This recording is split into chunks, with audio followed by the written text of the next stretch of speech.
It was Mark Poulton that packaged him. Mark is fired. Tell Mark I'm mad. Yeah, this is primetime Poulton. Keep it entertaining. You already know him. Outworking everybody and he don't ever quit. Talking about plenty comics like Graveyard Shift, Sea Dogs, Viking Whoop, U.S. Assassin. Doing just what he loves. This is his passion. Bring more value to your dollar. No, I'm not fronting. That's how just a writer became a moral compass. This is primetime Poulton. This is primetime Poulton. Let's go.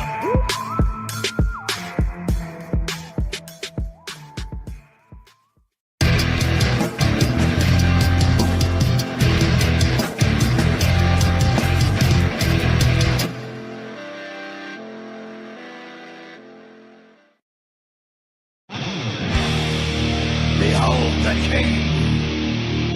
the King of Kings.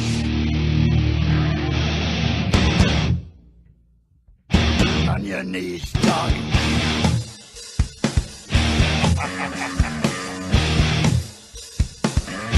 All hail. Bow down to the King. Bow down to the King. Grinned red as he walked from the place where the traitor lost both his name and his face. Through the halls and the corridors, stinking in blood, he tasted his grin, and it tasted good. The king took his head, left him broken and dead. Bow down to the king. Bow down to the king. Bow down to the king. Left none living, unable to tell. The king took their heads and he sent them to hell. Their screams echo loud in the place of their death. Ripped open they die with their final breath. They hail the King of Kings. Bow down to the king. Bow down to the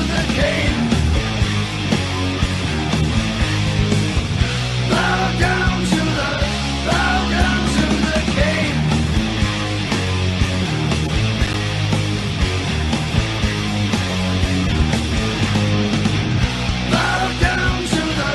Bow down to the king. Into the dirt. His will be done. Now feel your fear. There can be only one. Bow down. Bow down. Bow down. Bow down. Bow down to the. Bow down. Bow down to the king. Bow down. Bow down. Bow down. Bow down. The king is here. Now feel your fear. The King of Kings. All hail the king. On your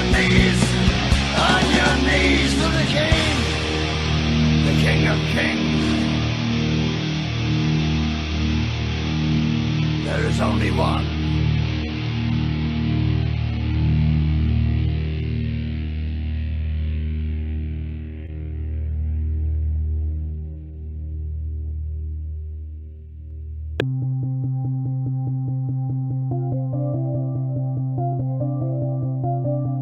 Just another boring day where nothing changes. Everything was normal till you came running.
Ezra, no, don't take me home, just keep me here, just keep me wanting. Ezra, no, don't take me home, just keep me here, just keep me wanting. Ezra, no, don't take me home, just keep me here, just keep me wanting.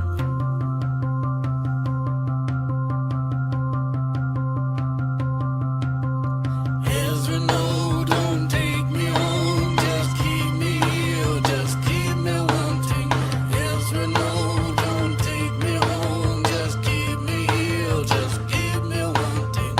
Ezra, no, don't take me home, just keep me here, just keep me wanting.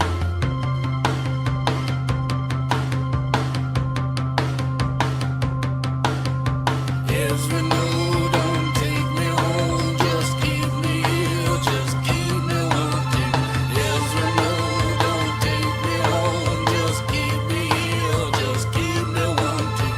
Ezra, no, don't take me home, just keep me here, just keep me wanting.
What's up, guys? It's the Moral Compass, the Fulfillment King comic book writer Mark Poulton, and this is the Haunted Pizza Horror Movie Club, episode 117.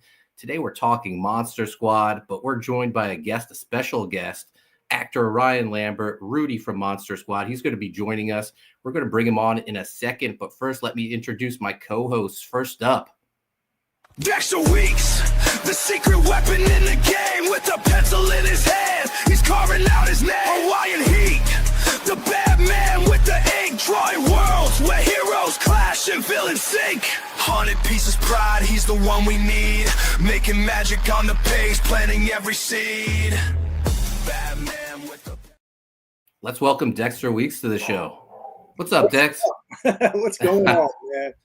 Wow, what a show we got for everybody today, huh? Yeah. It's, talking one of my all-time favorite movies with one of the stars. It's going to be incredible. We have Mark Yoon, unfortunately can't make it today. We have I think we have Enrico with us. Let's see who shows up this week. We never know. In the shadows where the secrets dwell, Enrico paints with strokes that cast a spell. His brushes whisper tales of dark delight. In haunted echoes he ignites the night. Master of illusion. Let's bring him on. Let's welcome Enrico Botta to the show. Enrico looking, whoa, that could be Rudy. Oh, is Rudy already here? What's going on, man? What's up? I'm in the damn club, aren't I? You're damn right. What's up, Enrico? How are you doing? Feeling great, man. Yeah. Yeah, it's good to have you here. Thanks, man. I'm happy to be here. I'm just happy to be alive. Yeah, And that's better, brother. let's just do it. Let's bring him right on. Our special guest, actor Ryan Lambert. What's up, Ryan? The man, the myth.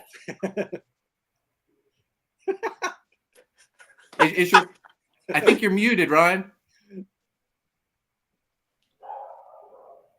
Nope, I think he's still muted. There we go. Hello? Is this thing on? Let me see if I can play with his settings. Let's see. Yeah, we can't hear you, man. Yeah. Oh, we're getting no sound. You're not muted though. I'm not sure what's wrong. Work your magic, Mark. Come on. Yeah, I know. Call the technical gods. Yeah. Come on, we got Ryan here. What are we doing, man? Come on. I'm not sure what's going on. Let me see. How's that? Oh, Yeah, there we sounds go. great. Perfect. Yeah. I know how to do technology. Nice. I I love technology. The 80s doesn't mean we don't know technology. You know what I'm saying? There we go. Welcome to the show, Ryan. Thank you very much. Thank you for having me. It's been a while. So I've told this story plenty of times on the show, how you and I came to know each other. Yeah. It was Wizard World Philadelphia 2017.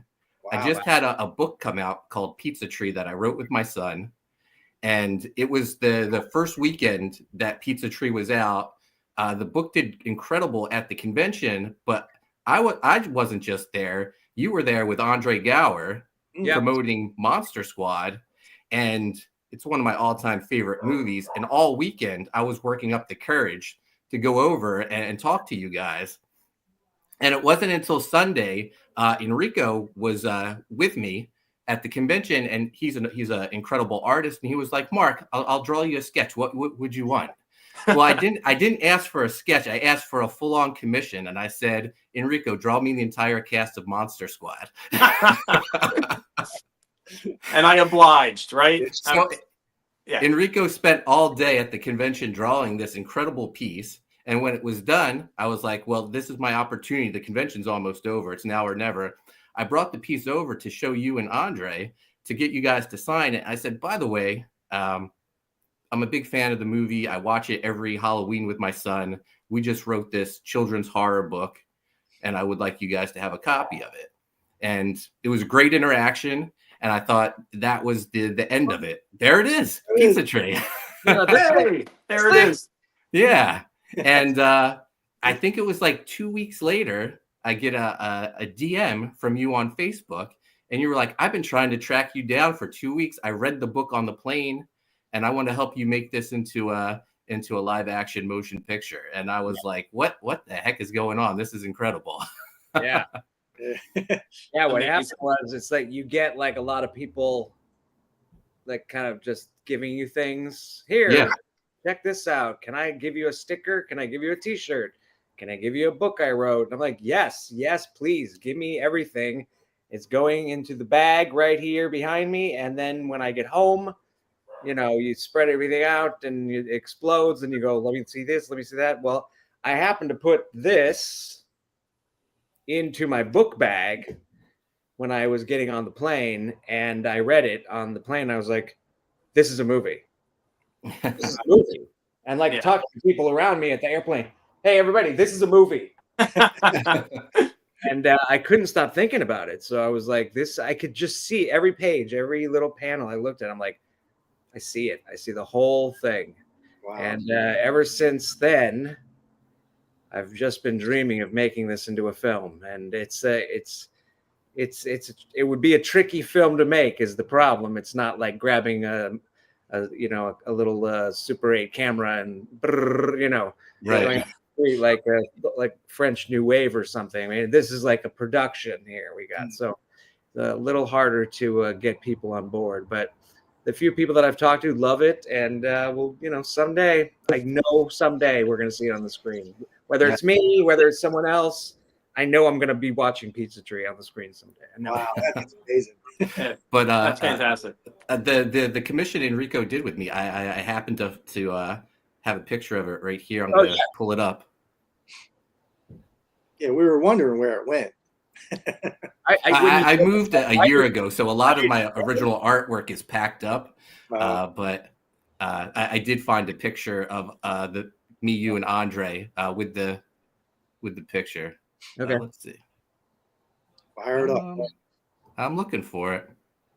Can't seem to find it. This new StreamYard isn't the best. Like, let's see. Share screen. It's here somewhere. I thought maybe you might have given it to me, and now I felt bad that I'm like, I don't have it. Oh my God! Now you're like, oh, okay, he didn't give it to me. You got to send it. Like, at least send now it. I want it. Yeah, right. All right. Y'all have to do. I'm working on a new one. Okay. couple cool Monster Squad drawings. Dexter's got a good one of the. Okay, we'll get into the that. mummy. Yeah. Get into that. Except now you're Rudy. Here we go. Oh yeah. This is my Rudy cosplay. Do you like it? I forgot my Rudy costume. I'm sorry. Oh, yeah. Oh, I There remember. we are. Yeah, nice. Oh yeah, that's cool. Yeah, That's there's Enrico's incredible drawing. So Ryan, on here a lot we joke about. We're all comic book creators. We would love to make a Monster Squad comic book, but it's a rights issue. No one knows who owns the rights to Monster Squad. Enrico had this great idea. Let's just make the comic book, and whoever owns it will come after us and sue us. Fantastic idea. I always say that about anything. I'm just like, just make it. Right. Yeah. If someone sues you, all the better. Right. At least we get it out there, right? Yeah, you're out there, and then it gets publicity for being, and then they look bad. Disney, whoever owns anything, they own everything, right? Right? Yeah. Yeah. Well, now, I guess Netflix owns everything now. It's But Netflix. Yeah. you just let them sue you, and then you go, "Hey, I'm the little guy," and they go, "I'm the bad guy," and then you look great, and then you get your thing out even more. Well, that settles it. Then we're doing Then it. we're doing it. We're Just, doing it. just make sure you put Paul Dano in it now. With a little thing with Quentin Tarantino next to it. Now, when we met in 2017, I feel like that's when this. I was a lifelong fan of Monster Squad, but I feel like that's when this, I don't know, resurgence in it became this cult status. You guys had started, I think, almost around that time. You had started filming the documentary. What year was that? That was 2017. Okay, so like as far back as 2006, I think. Yeah. We had, I was just in San Francisco living my life. I was in bands and sort of let all that go, that world go, especially the Monster Squad, because as everybody knows that's a fan, that movie just tanked really bad at the box office. I think it was only out for like a week and no one saw it. And then it went straight to HBO and VHS, and that's where it started to gain some traction. Now, I'd be in a video store and I would see it there, and I go, "There's that thing," No one's renting it, but little did I know that this was snowballing this whole time. So I got a call eventually from someone that was doing a screening in Austin, Texas. At the very first Alamo Draft House in Austin, Texas. Oh, it's awesome.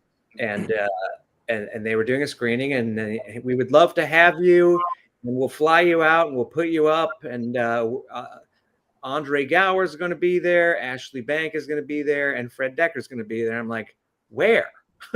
It's at a movie theater. I'm like a warehouse or so. What is there, like 4 people there? Like, what do you do? What? I don't know what's happening. I don't get this movie. Who's going to come to this? And he assured me that there'll be a few people there. And I was like, well, free trip to Austin, hotel room. Sure. Like I could just bounce from San Francisco for a weekend. That'd be great. We get there. It's 2 sold out shows. Like, I think it was Easter weekend. Wow. And it was like, it was like pandemonium. There was like posters and like, it was nuts. That's great. I'm like, where were all of you in 1987? I'll admit, I didn't. It could have been comic books and dolls. Yeah. And, the whole thing. But Oh man, there should have been.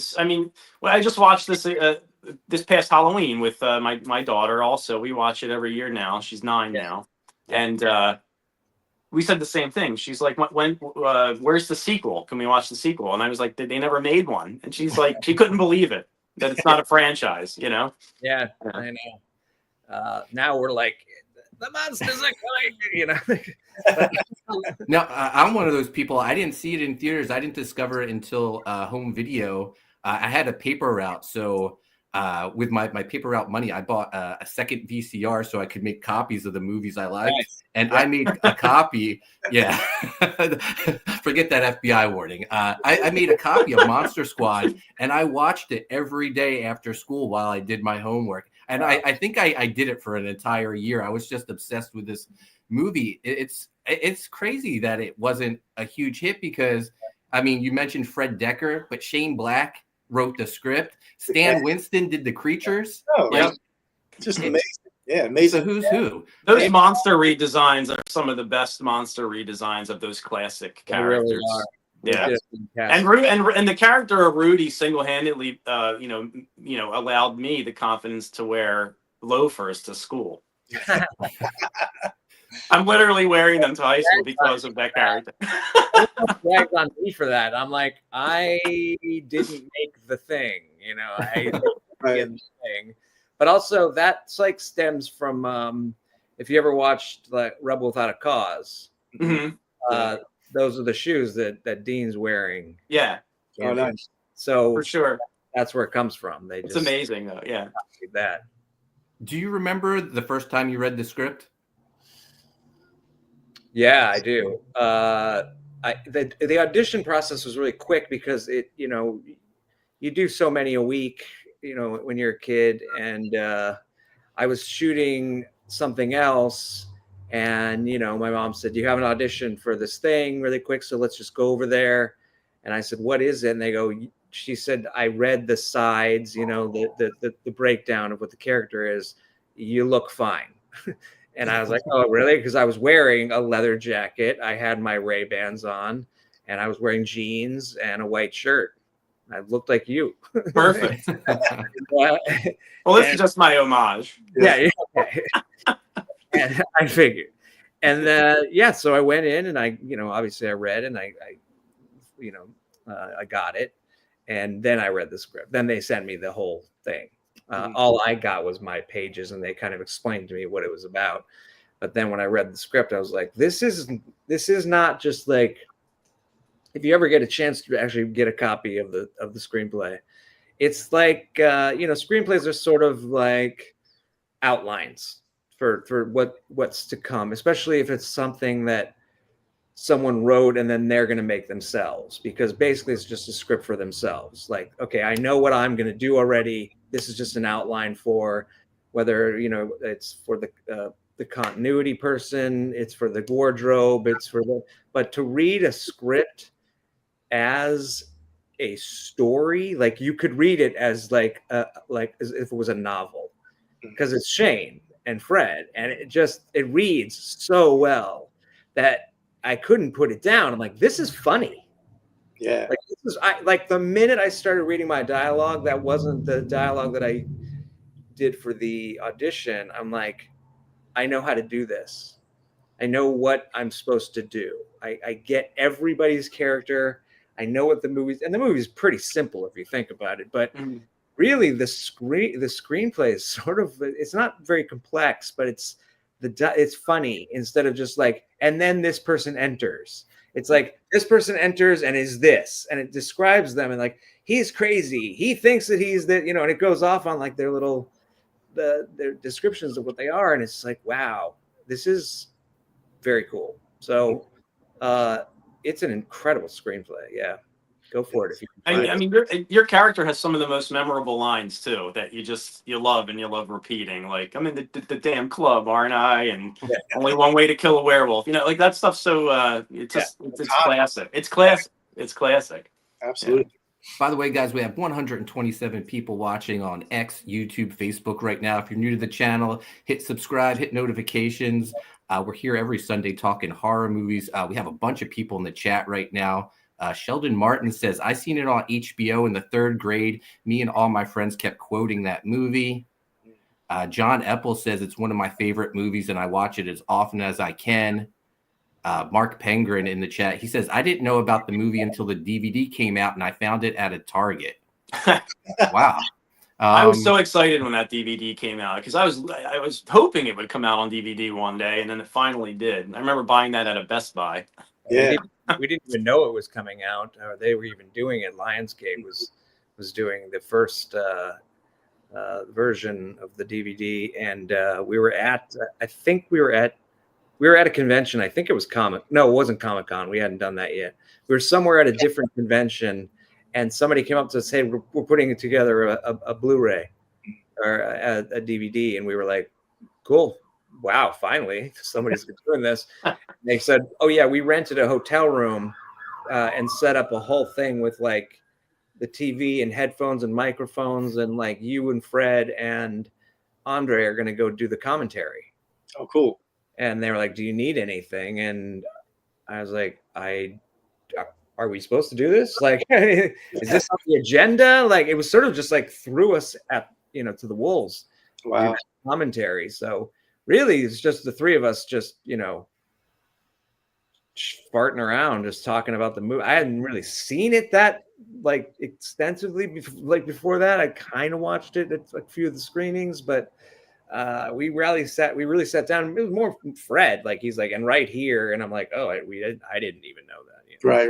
So it's sort of interesting to do that. And then we did interviews for it, and I look crazy. And it's like I want to kind of do another one. Like now that I know that there's a. Well, maybe we'll do one for when the comic releases. We'll have We'll do like some anniversary Blu-ray 4K restoration or something, and you can put the comic in the box. There you go. I'll tell you, some of the behind the scenes stuff though on in the documentary is fantastic too. Just watching the film being directed and just the cast walking around there. Yeah, the special effects being put together and everything. Yeah. In the chat, Amanda B says she knows Ryan from Kids Incorporated. She actually didn't watch Monster Squad until this past year with us on Haunted Pizza. Yeah, my wife, I think, Sarah, who was she was referencing in the chat. Yeah, was I think a big fan of Kids Incorporated there. You in particular. Speaking of which, wasn't there, Ryan, quite a bit of didn't a bunch of other people were involved with Kids Incorporated? Like Jennifer Love Hewitt and like Marco. Came on right after me. Like I left the show, and then she was, I think, the next season right after me. Okay. While I was on, it was me, Rasan Patterson, Renee Sands, Martika, and Stacey Ferguson. Oh yeah. Martika, good old toy soldiers, man. Soldiers, yeah. And Stacey Ferguson, who is Fergie. Yeah. Right. Awesome. Wow. Awesome. My fiance, Missy Duran, in the chat, she says, "Do you have a favorite behind-the-scenes moment that really shaped how you remember making the Monster Squad?" That's deep. Behind the scenes, yeah. I think. Well, one of the interesting things is that when I was a little kid, I didn't like masks, and it really didn't matter what it was. It didn't have to be like a horror related mask. It I think like Richard Nixon, like I would be terrified. Like if someone was covering their face, I hated it.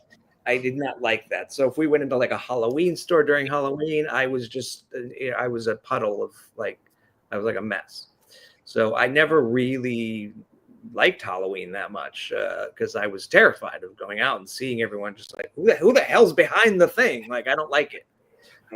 So I remember we were on the set once, and it was during shooting sort of the end sequence, the big finale battle, and basically all of the actors that are playing the monsters are there walking around. Tom Noonan's over here, Don Rigueir's over here, the Gilman's here, Wolfman's over here, Carl's over here in the Wolfman's, and my mom turns to me and she goes, "Can you believe that you're doing this?" And I said, "What do you mean?" I said, "Yeah, I'm acting." She goes, No. When you were a little kid, you would have not wanted to be anywhere near where you're at right now. That's right. I thought that was always a funny story for me because, my Lord, we were surrounded by my childhood nightmares. Not that it was scary monsters, that it was just masks, that it was people covering their faces. So that was interesting. My favorite thing to shoot, I think, was the sequence of Rudy taking care. Spoiler alert! Can we do spoilers on this? Yeah. We're assuming everyone's seen the film. 1987. I think we're good.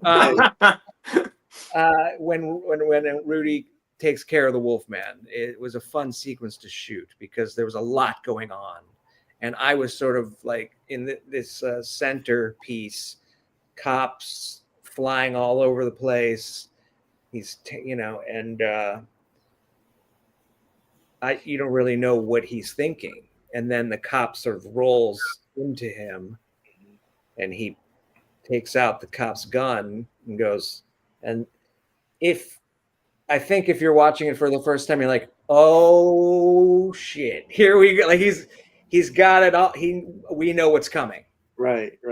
He's right. He was right. This is it. This is the only way to do this. Yeah. And we did that. I held up the gun and I said bang, and I pulled the trigger, and Fred said cut, and the cinematographer said it looks great. Bradford May goes, it looks great. I think we got it, except for the fact that the kid, he says bang. he's like we're shooting a gun, he goes bang, like right. Like he's a little kid. Hard faded out. So yeah. The script supervisor came up to Bradford May, the cinematographer, and held the script and says, "Rudy, bang." He was doing his line. I was doing my line, and he goes, "Well, shit, we got it then." Nice. Another similar scene to that that I thought was impactful in an action sense too is when with the character of Rudy with the female vampires coming up, and you have the bow and arrow, and then you can't get and then you get the stake out and you just stab her close up, and that was a great sequence too. Yeah, it's cool when you watch the take of that they use, because I pull it out and like I get her, and like the actress sort of takes me down with her. Mm-hmm. And that wasn't really supposed to happen. I go like this, and she's supposed to go, but she went like this, and I go, and I stumble a little bit, and it looks really cool on the camera because that's probably what would happen. She catch you off guard and stuff, Yeah, in that moment. I got all three vampire brides. Andre would argue with that and say there was only two. Well, what happened to the third one? He goes, I don't know, like maybe like a branch fell out of the tree. They don't show it, but it's implied, and we have like we do a little bit. Yeah, I wanted to ask you about the werewolf kill, because I think about this often. After you shoot the werewolf, he goes back to human form, and Rudy looks really shaken up about this. Yeah, like I wonder, like if there were a sequel, would Rudy be? I feel like he would be more traumatized than the other kids because he did like a lot of the heavy lifting when fighting the monsters. Yeah, Five confirmed. Yeah, exactly. I like that too. I do like that, and I think one of the things that I like about most of the kills is that besides like the sequence with Andre and Brent and Faustino at Shadowbrook Road, where they encounter Dracula and the brides and the Wolfman. We don't. There's no like, oh, we tried to fight them, and like in a film now, maybe like you'd fight them and maybe it didn't go well, and then you go back and reassess the situation. And there's another battle. Like when you watch big action movies, it's not like this one big thing. Right. And it's like for especially Rudy's character, like he never saw any of these things before. Like he's never, the first kill is the mummy. Right. And so he'd never seen the mummy before. He's like, there's the mummy. There's the Wolfman. There's the brides. Let's go. So it is an interesting, and to go along with what you're saying, I believe it was supposed to be the fact that he's seeing that he just basically killed a human. So, but he gets redemption by the man telling him, thank you. Mm-hmm. Like, you put me out of my misery. Yeah. Right. And then that's why when he turns back to them and Andre and Steven are standing there, and I go, told you, there's only one way to kill a werewolf. I kind of did it in that way, like you're saying, like, holy crap. If you really watch it, it's like I'm saying, like, I told you there's only one way to kill a werewolf, instead of being like arrogant. I told you there's only one way to kill a werewolf. You were affected by it. And it definitely comes through. Like it was always communicated in that way, for sure. Yeah. And that's what makes this movie so great. You know what I mean? Like those emotional beats like that throughout the movie just really hits you. So over in the chat, the Ninja Genko says that's his favorite version of the Wolfman. Yeah, all those creature designs are incredible. They're all great. The creature, I mean, creature is my favorite monster, and I'm a big fan of classic creature. But that costume design, I think, is one of the best. I do too. New takes or redesigns of a classic monster. They haven't done anything better than it yet. I agree. Sheldon Martin is writing his Rambo 3. He also says bang. Sono Girl wants to know, what was your favorite movie from 1987, not including any you started? 87, man. That was a big year. It was a big year. That year. I mean, it was a smorgasbord. Yeah. God, give me a list. What was it? Lost Boys filmed on the same set too. Yeah. There's a little bit of a thing going on there with Lost Boys. Well, Hellraiser. The thing about that was that I think that came out like a week before. Mm-hmm. Oh, right. And it was like the cool, like hipster vampire movie, and that was for like teens or like people in their early 20s. Mm-hmm. And then like Monster Squad was supposed to be like for tweens, really. That term didn't exist then, or kids. And then their parents sort of said like, well, I don't want to see that. Mm-hmm. I can't drop you off to see it. I don't know what this movie is. No one knew what to do with it. Right. So the Lost Boys went boo woof, and then we went cool. So Lost Boys can suck it. No, I'm joking. Lost Boys is a great movie, and I love those guys. But like 1987, man, what came out? I don't know. That was Hellraiser. Yeah, RoboCop, Near Dark, Predator. Oh, Near Dark is so good. Yeah. I'm sure there's something like that's obscure that like, because I like watching a lot of obscure foreign films too. So it's like, who knows what came out that year? RoboCop was kind of a big deal. I remember watching that as a kid. Oh yeah, Running Man. Yeah, Running Man was a good. Predator. It's actually not called Running Man. It's called The Running Man. Oh, there you go. I just saw Stephen King talking about the new version. All right. And he didn't correct anybody, but he was saying when I wrote the book The Running Man, and then I saw the first movie The Running Man, this Running Man, I'm like, oh my God, that's how it's said. Right. That's the first time I've gotten to say that on in public. So. To put the right emphasis on the right syllable. This is on man, The Running Man. Yeah. Shoot, I just, I can't. My brain is blank. I watched so many things. 1987 was just one of those years, and also when the Monster Squad was coming out, so my brain was like, like what is happening? I don't even know. Right. Probably I saw a lot of stuff when it came out. It's a shame everyone didn't get to feel the impact of it when it came out, as you said, because there was a lull in its success really before it took off. So in 87, it was released. You should have been bathed in those accolades, right? At the time, and it was like delayed reaction. In the documentary, I think they refer to it as shooting a basket and then watching it go in. What do you say? 20 years later, or something like that. Yeah. It was such a great analogy. Yeah, it's true. That's kind of what it is. How did that feel? And processing that, and looking back on it and seeing, the film did make an impact. How did you feel about that? Because we heard about more of how the director felt about it in the documentary. But from your point of view, well, I think from my point of view, I mean, it was like Fred's baby. Mm-hmm. I showed up on set, I did my job, I left, it bombed. I moved on to the next thing. Fred had been dreaming of this, dreaming it all up forever. He probably like lost a lot of sleep thinking about shots and what things are going to look at. And they were also, took a big gamble on him. You know, Night of the Creeps is a cool movie, but man, how much did that cost to make? You know, so like this was like a big budgeted, huge Spielbergian production thing that they gave him the reins to. And I thought he just took it and flew with it. It was great.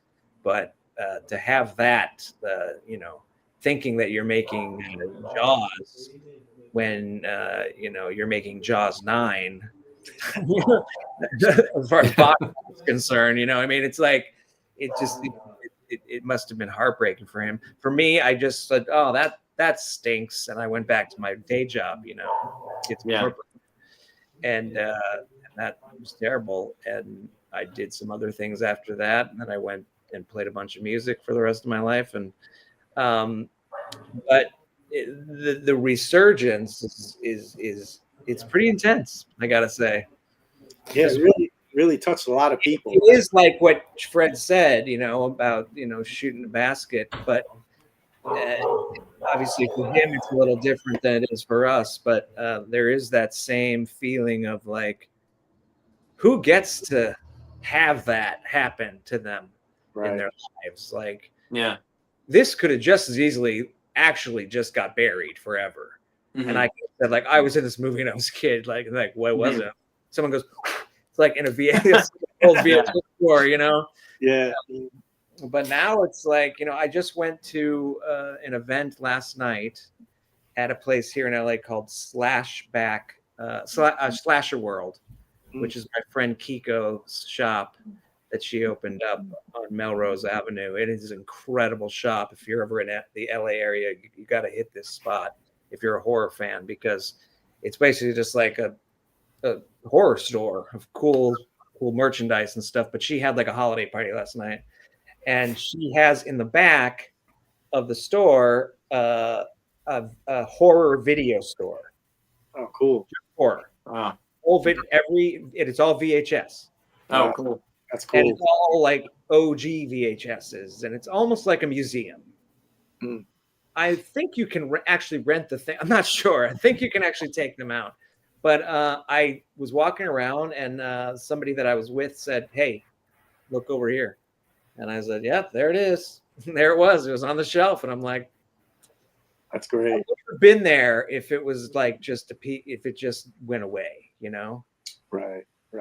So when Mark and I first got into comic books, remember, Mark? Like, that's what we said. Our only goal was just to go to the comic shop and see our books sitting on the shelf. Yeah. So yeah, I know that feeling. Like when you see it for the first time, you know. That to me is what art is anyway. I mean, like I'm going to start pre-production soon on like just like a short film that I've been dreaming up in my head, and I don't care what it does. I'm just gonna go make the damn thing. If one person sees it, it's like, I did it. You know. Nice. My mom will like it. Now it seems every Halloween season, you and the cast sort of do a tour of horror conventions. Yeah. Were you guys, like, since it was a cast of kids, were you guys close from the very beginning, or just through the resurgence you guys have come together to be good friends? Andre and I sort of knew each other for a little while after that, and sort of just faded away. He went off to college in North Carolina, and I was playing music and just rock and rolling all over the world or whatever. But like it wasn't until it started up again in 2006 where, you know, now I'm sick of his face. You got to travel with him. You got to ride. He loves me to death. I'm such a pain in the ass to travel with, but he's it's great. We've become very close. We've done other projects together that have nothing to do with Monster Squad, and Ashley and her, you know, I know her family, you know, like I went to their party last year for, you know, their holiday party last year. Fred, I see every once in a while. Shane, I just had lunch with like a few times in the past like couple months. Wow. So, you know, it's kind of cool. It's like, it is family. It is family. It's family. It's even closer, I think, than something like maybe Scream or something. It's like, we made this hit movie together and woohoo! And it's like, no, we made this great movie together. It bombed, and now for some reason everyone loves it, and we get to see each other all the time now. Yeah, that's great. Kind of cool. One of the things I love is watching it as a kid. Yeah, it's just these kids fighting cool monsters. But when you're older and you watch it, there's things you didn't realize that were going on, like Scary German Dude being a Holocaust survivor, the mother packing up her stuff and leaving the dad. I don't know. As a kid, I just sort of was oblivious to what was going on behind the scenes with that family. And like I said, your moment with the Wolfman, like after killing him, like the realization that, oh, I just killed a guy. Like those are things that just sort of like flew by me when I was younger. But as an adult, you see this and it hits you different. Yeah. Yeah. And that is, let's going back to the screenplay too. It's all right there. You could, when you read it, you feel that. Right. And that's obviously a testament to Fred and Shane. But incorporating those themes into something that could have just been throwaway, stupid kids, trying to find a jewel to save their town from becoming a golf course and running from, an old lady and her like two bumbling pizza sons, whatever. Yeah. Oh wait, is that a different movie? Anyway, we have a rivalry with them too. Damn Stranger Things kids. We did it first. In the chat, Tammy Coleman wants to know, if you could play any famous person in a movie, who would you pick? Oh, wow. Fate. If I could play any famous person. Yeah. It could be historic, could be famous. Yeah. I know in my heart of hearts I could play Neil Diamond. Yeah. Yeah, I can do it. That would be fantastic. I would love it. You could sing the songs and everything too?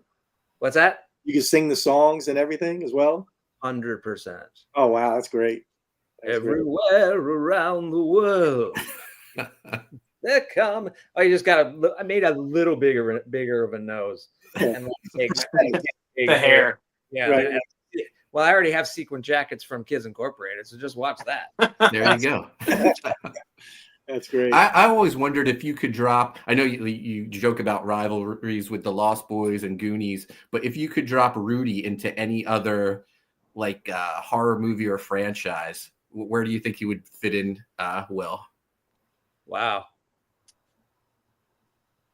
Well, the thing is that a lot of horror franchises, they're the ones being killed. Yeah. The kids are like, you know what I mean? So like he'd have if he was in one, and you couldn't put him up against like Freddy or Jason or anything, because he would just destroy them. Right. Like, I know how to do this. There's only one way to kill a Jason. Little did he know, right? Yeah, man. That's so funny. There's 5,000 DVDs around me right now. I should probably just throw one and throw a stone. Another super bad. We could see Rudy in Super Bad. That's a whole nother thing. Yeah.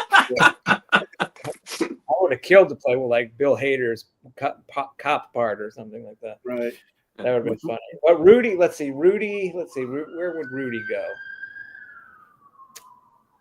Maybe like he could like be like Axel Foley's partner or something. I can see it. Yeah, that could work. Do you with the resurgence of Monster Squad and all the conventions and the documentaries? Ladies and gentlemen, this is my friend. Hey, what welcome up? to the show. Has there ever been any talk about getting everyone back together for a sequel? Every day. Yeah. Yeah. No. Yeah. People want it. People want to see it. People want us to figure out how to do it. I have no say in that. So to me, it's like, sure, go ahead. Just tell me where to stand. I I don't really know how to get that going, or that's not really on me. And if somebody wants to do it and involve me in it, we can chat. That'd be rad. If it We were were up to talking you, about that. if it were up to you, where do you see Rudy at in present day? What's he up to? You know, I got my own little thing, and I won't spoil it just in case, you know, it becomes the truth. I've got a different notion, but everybody seems to have that thing where it's like, well, you got to get the gang back together, and like Sean comes around, and he's got to find everyone again, and it's like that typical story of like, and then he goes and gets Rudy, and he's like drunk mechanic or something. It's like boring. You know, let's do something more fun than that. You know? No, I think it's your kids, Marty. Something's got to be done about your kids. Yeah. We were just talking about this. It would be if I could do it in my way, it would be your kids, and then you found out that your kids had got involved with the monster somehow, and you know what to do, and you believe them when no one else does. You know, like The comic book is writing itself. there's the comic book; it's writing itself. I always thought the best way to,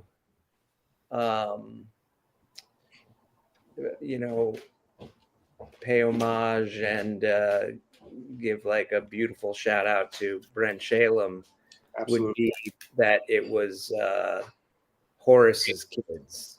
Yeah. That's a great one. That's a great idea. I think that would probably be the best way to go with that. Not just like that, like, let's just hand this off to the children kind of thing. Yeah. Like, we have to be involved somehow, and it's not like we're setting us up for the third one with just the kids. You know, it's like they kind of always do that, and it's kind of played out a little bit. But there's a way to do it that has like that would have like a little bit more heart than that. I think. Agreed, 1000%. Absolutely, that's amazing. Yeah. Over in the chat, Sheldon says it's got to be better to be in an underground hit than to be in a box office hit like Congo that everyone forgets about. That's a good point. That's a good point, because you have a big blockbuster hit and you made a lot of money, but everybody's kind of like, yeah, that movie's whatever. I don't own that on DVD. I do own, Monster Squad though. So it is funny to think that way of like anything. It doesn't even have to be like sort of genre piece, but just like it always sort of freaked me out that like Gandhi beat E.T. at the Oscars. Yeah. It's like, do you have E.T. on 4K Blu-ray? You know what I mean? Like, yeah. Did they make Gandhi dolls? So it's like, yeah. I mean, I know that was a big hit and everying. Obviously, one of the biggest hits of all time. But it's sort of on that same lines. It's like, because didn't something? Well, I think a lot of it is like, I mean, Congo doesn't really resonate with people. Like, you don't see yourself on the screen, when you're a kid and you're watching this, you're like, I wish I was Rudy, but I'm really Sean, or I am Rudy, and I beat the crap out of kids when I was, you know what I mean? Like, you identified. I think there's an identity there beside, just going into a jungle and doing whatever the hell they did in that movie. Right, yeah. I read the book once and maybe saw half the movie. Over in the chat, Mark Penguin says Ryan Lambert is on Cameo. You can book him right there. Hey, thanks, buddy. Amanda B, follow Ryan Lambert on Instagram. Go give him a follow. John Epple says, I think the real question here is how legally close can we get this comic without being sued? Well, that's what we want. We want to get sued so we can find out who owns it. Let's do, man. Want to have a discussion? Hell, yeah, definitely. That's my advice to you. Like, do the comic and just have someone sue the living shit out of you. Yeah. I mean, then just say, I don't have any money. There you go. Yeah, go for it. You'll make the money to pay for the lawsuit because it'll make the comic will make billions of dollars because it will generate the publicity from the suingness of it all. That's a word. Right. I have a question, Mark. Yeah, go for it. I know you were talking about a project you were working on earlier, Ryan. I don't know if it's this particular one, but I was curious about the thing, Everybody Loves Cake. I was wondering if you could tell us a little bit about that, or what it is. You don't know what that is? No idea. Okay. Then I must have misread it. Sometimes IMDb like kind of screws up and like puts you in things that you weren't in. I see. Okay. Actually, I think that might be one that I did help someone out with, but I don't really remember that too much about it. Okay. There's one on there that I don't like at all, and I've been trying to get them to take it off, and they never do. So it's just gonna sit there. That's fine. Whatever. It's just a website. I hear you. Gives me another credit. You know, they're like, oh, he worked. Right. That's great. Besides, I mean, I know in our chat we have some Kids Incorporated fans. I also know you were in Freeze Frame with Shannon Doherty. I was a huge 9021 fan back in the day. But were there any roles that you were up for that you didn't get that broke your heart? Oh man, where do I begin? Yeah, there's some that are hard to talk about because it's like things just happened and I don't want to take away from the actor that actually wound up doing it. But there has been films that where I like signed contracts and we were off, you know, I had the plane tickets and the bags by the door ready to go. And then like something, you know, got a little messed up and I was like either pulled from the project or I pulled myself from the project. And then it went on to be like this huge monster hit. So there's like, I think there's like 3 or 4 of those. And it's a little heartbreaking, sure, but what are you going to do? You just move on. Who cares? It's over. Nothing you can do about it. Yeah. Is that just general advice you'd give to younger, you know, actors starting out? That to try to separate it like that and not keep it too close to the chest. In that regard, yes, I always say learn your lines, learn your character, go in and audition and do what you think the best thing to do for that character is. And then when the audition is over, you take the script or the sides and you go and you throw it in the trash and you don't think about it. No reason to. You did. There's nothing you can do. It's out of your hands. You've done it. Yeah. You did the best you could with the tools that you've learned. And my other advice is learn those tools. Have a toolbox. I have about 2 or 3 or 10,000 toolboxes in my head as far as acting is concerned. And one of those toolboxes consists of watching as many things as you possibly can, regardless of whether it's something that you would normally, if you want to be an actor, go watch sitcoms that you wouldn't want to see, like you wouldn't normally watch, because you get an audition for that sitcom, you got to know the tone, you got to know what the other characters do and how they react to things. And that's how you get those parts, because it's like, oh, I watched every episode of this dumbass Tim Allen thing or whatever, but like, I didn't like it, but now I know what it looks like. At least go watch a few episodes of it, especially when you audition for something and you know who the director is going to be for that episode of that CSI or whatever that you're auditioning for. Like, go watch the episode of CSI that he directed. See how he does things. See what his tone is. See how he frames things. You know, and you're gonna. More than not, you're gonna move on and do well, I think, and watch as many films and television as you can get your hands on. Kids always say to me, like, I'll say, like, you know, go watch Double Indemnity or go watch, you know, something, and they'll say, great film, but that's in black and white, and it was before I was born, and I always go, yeah, me too. Exactly. Yeah. I also wasn't born when they made that movie. I've seen it about 30 times.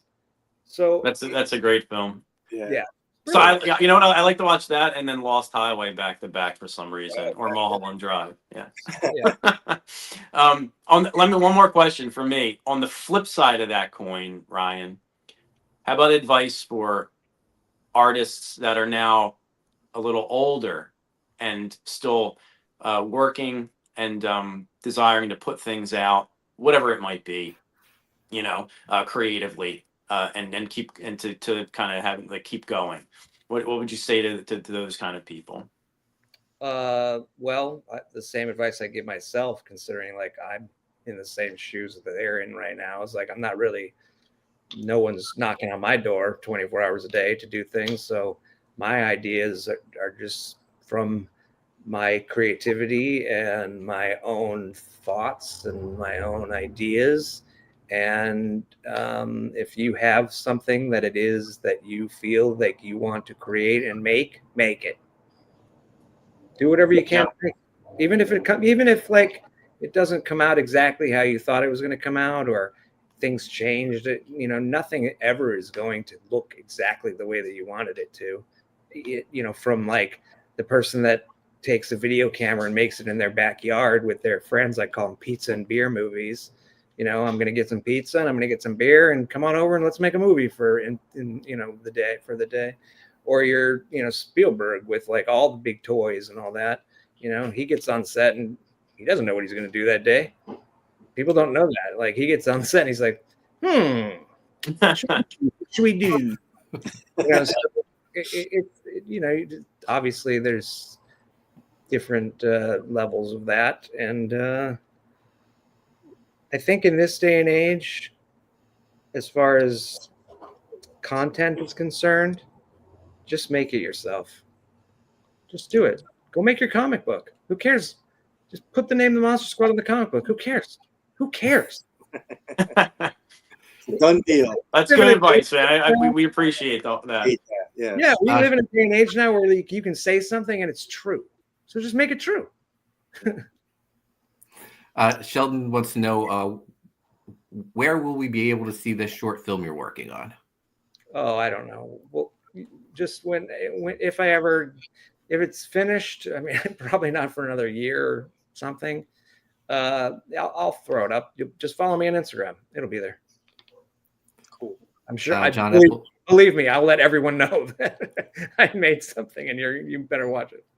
John Epple says, "Create what you want. What's the worst that could happen?" and get sued. Sheldon Sue says, No one is knocking on your door to do anything because these guys don't live next to you." You'd be surprised how many do actually live next door to me. I live in Hollywood, man. True. I don't want to keep you too long, but I do have one more question. You said when you were younger you hated, masks, and now you every fall you're going to these horror conventions, comic book conventions. Have you come around? Are you a horror fan now? I've always been a horror fan.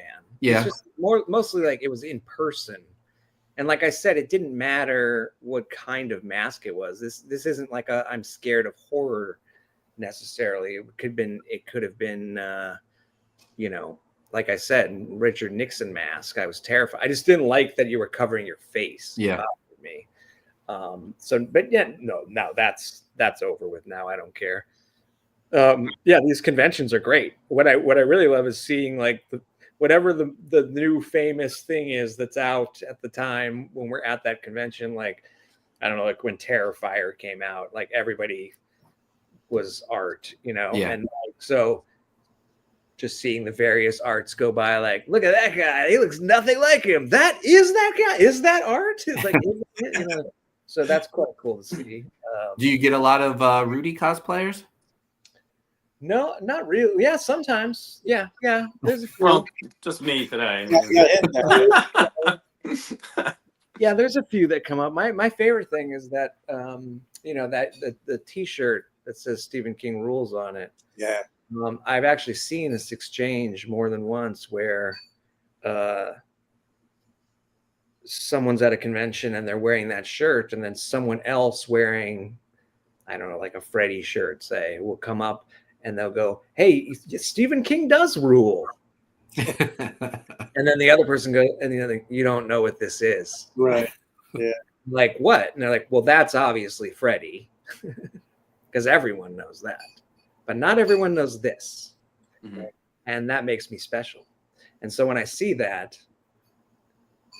that makes me understand that this thing is still like this film that people hold dear, and it's like one of those things like with like a band. It's like you've never heard this band before, you know, like they're mine, like this indie band. I saw them when or whatever. I saw this in the theaters when it came out. I was a little kid and my older brother took me and threw popcorn in my hair. They remember the time that they saw the movie. And like you said, do you remember when you saw Congo in the theater? It's like there's definitely a memory with this film, I think. And that makes it more special than, you know, other sort of films in that genre. Yeah, agreed. Yeah, it's crazy. There's no genre. Let me show you this book here. Yeah. This is well, we had an appearance by my friend Rob walked behind me, and this is his book that he just put out. Oh wow, cool! Icons of Fright. Many interviews with various people that he interviewed, and some other people that interviewed, and yeah, this is available now. Here's my plug. Nice, cool. Very nice. It's on Amazon, right? Amazon. Yeah. Just go to Amazon and there it will be, and you shall buy it. Did it say forward by Neil Marshall? Is that what it said on the bottom there? Yes. Oh, nice. Neil Marshall, the forward. Great. Check that out. That's for that. Obviously, this guy. Yeah, we got to make this movie, Ryan. We're gonna do it. It's gonna happen. That's one of the things. I know I said we're going to wrap this up, but when you were developing this, you were also doing the documentary for Monster Squad. So you would come back and tell me these things like, "Oh, I just talked to the guys that did the effects for Monster Squad, and they said they could make a practical pizza tree." And I was like, "I need to see this." We were like, what? I remember Mark saying that to us. I was like, what? That'd be amazing. Anybody that I always tell the idea to, they always just say, man, I want to see that movie. I'm like, you got a few bucks? Let's do it. Yeah. Yeah. So and there's the link, guys. Go check out the book, Icons of Fright, over on Amazon. Oh, Harker Press. There you go. So go check it out. Ryan, I want to thank you so much for joining us. This has been great talking Monster Squad. Yeah, anytime. Yeah, we'll hold you to that. That's one of my favorite movies to watch. Next week. And we'll keep you informed about the comic book too that we're working on. Some pages. I'd like to see how far you're getting and what it looks like. Sure. Absolutely. And, I want that impromptu drawing that you did of the squad at the convention. Oh yeah, Mark. Make a copy, Mark. No, I want my own. I want a new one with just me. You can leave Andre off of all of it.